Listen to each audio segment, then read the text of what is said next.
उत्तर प्रदेश के जनपद अलीगढ़ में 2 अप्रैल 2020 में एक मस्जिद में पथराव के आरोप को लेकर पुलिस द्वारा मस्जिद में पढ़ने वाले कक्षा 8 तक के बच्चों पर जो कार्रवाई की गई है, उसको लेकर दर्जनों महिलाओं के साथ समाजवादी पार्टी के पूर्व विधायक हाजी जमीर उल्लाह खान अलीगढ़ जोन के आईजी से मिले तथा उन्होंने आईजी को बताया कि बन्ना देवी पुलिस द्वारा जो मासूम बच्चों पर गुंडा एक्ट, गैंगस्टर 147, 148, 151, 182 आदि बहुत सी धाराओं के तहत जो कार्रवाई की गई है वह न्याय संगत नहीं है। मासूम बच्चों का भविष्य खराब हो जाएगा, जिस पर आईजी जॉन ने जांच कराकर बेगुनाह पाए जाने पर जेल न भेजने का आश्वासन देते हुए उन्हें पर पूरी तरह आश्वस्त होने के बोर्ड भी लगा दिए। और अधिक जानकारी के लिए हमारे संवाददाता गुलाम नबी के साथ मौजूद हैं मासूम बच्चों के परिजन एवं समाजवादी पार्टी के पूर्व विधायक जमीर उल्लाह खान। तो आइए आपको लेकर चलते हैं जनपद अलीगढ़ और जानते हैं क्या है पूरा मामला। क्या मामला था, ये क्यों आए थे आप? हम लोग इसलिए आए थे कि 2 अप्रैल की रात हमारे जो सराय हकीम निवासी वहीं के रहने वाले तकिए की मस्जिद है, जो थाना वो लवरिया सराय लगता है, तो वहाँ पे रहते हैं। हमारे यहाँ के कुछ बच्चे मस्जिद में नमाज पढ़े थे शाह की, और किसी ने मुखबरों ने सूचना दे दी पुलिस को, तो पुलिस वाले आ गए और वहाँ पे उधमबाजी करने लगे। मस्जिद में एक साफ सफाई के लिए एक लेडीज़ को छोड़ रखा है, उनका एक नाबालिग बच्चा भी नमाज पढ़ रहा था वहाँ पर। जब वो नमाज पढ़ रहा था तो पुलिस वाले आ गए, मैं जूते पहन के अंदर चले गए मस्जिद के अंदर, तो उस औरत ने ज़रूर उधम मचाया और उन्होंने मचाया कि मेरे बच्चे को मार दिया, मेरे बच्चे को मारा। तो उन्होंने ये कहा कि पत्थर ज़रूर उठा के मारा या नहीं मारा, हम लोग नहीं थे, लेकिन हम लोग आने के लिए थे मस्जिद में, लेडीज़ सब। हमने कहा देखते हैं जाके कि क्या मामला है। तो वहाँ से हमारे जो इमाम साहब हैं उनसे पुलिस वालों ने ऐलान लगवा दिया कि नहीं आप लोग परेशान ना हो और मैं बिल्कुल ठीक हूँ। तो हम लोग अपने घर बैठ गए, हमने किसी जेंट्स को वहाँ नहीं जाने दिया। आप इंक्वायरी करा सकते हैं इस चीज़ की, इसमें बिल्कुल भी कोई बात गलत नहीं। अभी डीआईजी साहब ने क्या आश्वासन दिया? डीआईजी साहब ने हमसे कहा, उन्होंने कहा कि अगर आपके बच्चे बेकसूर हैं तो मैं ज़रूर सिफारिश करूँगा, मैं कोशिश करूँगा उनको न्याय मिले। इसीलिए हम यहाँ आए थे और शायद हमें न्याय की उम्मीद है। हम अपने विधायक जी को लेकर यहाँ आए थे। हम बहुत परेशान हैं, हम घर किराए पे रहते हैं, एक बच्चा हमारा कमाने वाला, हम लोग इतने परेशानी से गुजर रहे हैं। बच्चों पे हमारे दहेज वो लगा दिया, एक्ट लगा दिया, गुंडा एक्ट लगाया, गैंग स्टाइल लगाया, 110 पता नहीं कितनी कितनी धाराएं लगा दी, जो हमें पता भी नहीं है कि हम क्या कर सकते हैं। ना हमारा घर है, ना मकान है, जो एक बच्चा है हमारा खर्चा पूरा करेगा तो हम क्या कर सकते हैं, आप खुद सोच सकते हैं इसके लिए। इसलिए हाथ जोड़कर मेरी सिफारिश है, गुजारिश है आप लोगों से कि मुझे न्याय ज़रूर मिले। क्या की बात है, लॉकडाउन के पीरियड में सराय हकीम के अंदर इशा की नमाज के पढ़ते वक्त कोई आपस में किसी ने शिकायत कर दी कि मस्जिद के अंदर 8-10 लोग जमा हो गए।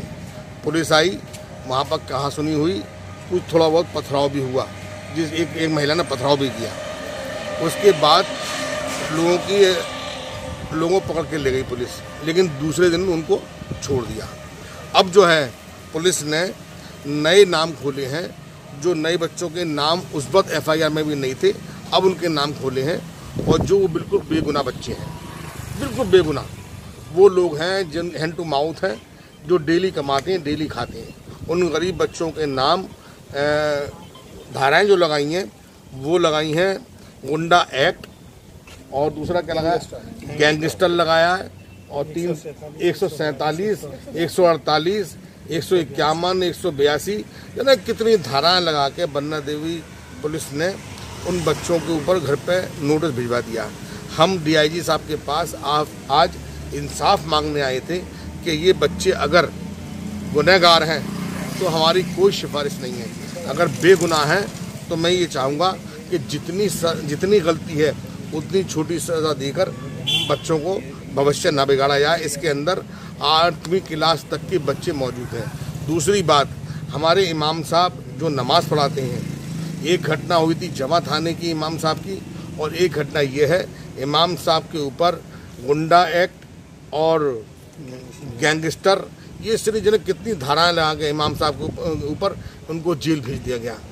क्या इमाम गुंडा होता है? क्या गैंग चलाता है इमाम? लेकिन आज इतना जुल्म हो रहा है हम लोगों के ऊपर, गरीबों के ऊपर इतना जुल्म हो रहा है कि जिसकी कोई इंतहा नहीं है। इसी को लेकर हम डीआईजी साहब के पास आए थे। डीआईजी साहब से मिलने के बाद में ये महसूस हुआ है कि इंशाल्लाह हमें इंसाफ मिलेगा और हमारी गुहार को सुना जाएगा। डीआईजी साहब ने क्या आश्वासन दिया? हमें आश्वासन ये दिया, बेगुनाह हैं बच्चे तो आप बेफिक्र रहिए, उनको हम उनको जेल नहीं जाने देंगे, और अगर गुनहगार है, हमने गुनहगार की तो कोई बात ही नहीं है हमने, लेकिन इतना भी कहना चाहूँगा, मैं फिर भी कहना चाहूँगा, अगर गुनहगारी जितनी गलती है उतनी सज़ा दी जाए। ये गैंगस्टर, गुंडा एक्ट, ये तो बदमाशों का काम है। ये कोई आलिमों पर या मुफ्तियों पर या जो नमाज़ पढ़ाते हैं जमातियों पर या इमामों पर लगाने का एक्ट थोड़ी है। ये तो गुंडों पे एक्ट लगाया जाता है जिन्होंने राहज़नी करी हो, डकैती डाली हो, चोरी करी हो, मर्डर करे हो।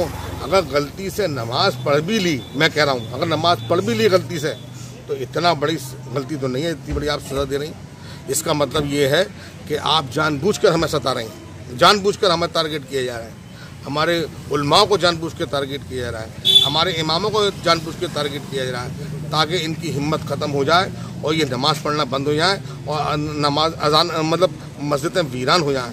भाई ऐसा जुल्म मत करो। कौन लोग हैं जो ये निशाना साध रहे हैं? क्या सरकार की ओर आपका इशारा है? मेरा सरकार की तरफ तो है, सरकार वही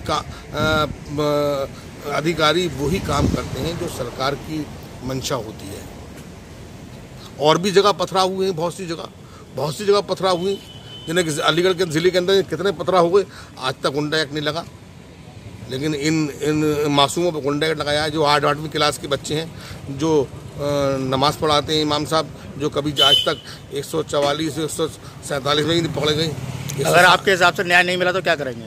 भाई हम लोग तो यही संघर्ष करते रहेंगे, बस हमारा काम तो ये है, हम संघर्ष करेंगे, चाहे हमें इंसाफ मिले। हम जब तक इंसाफ नहीं मिलेगा हम संघर्ष करते रहेंगे।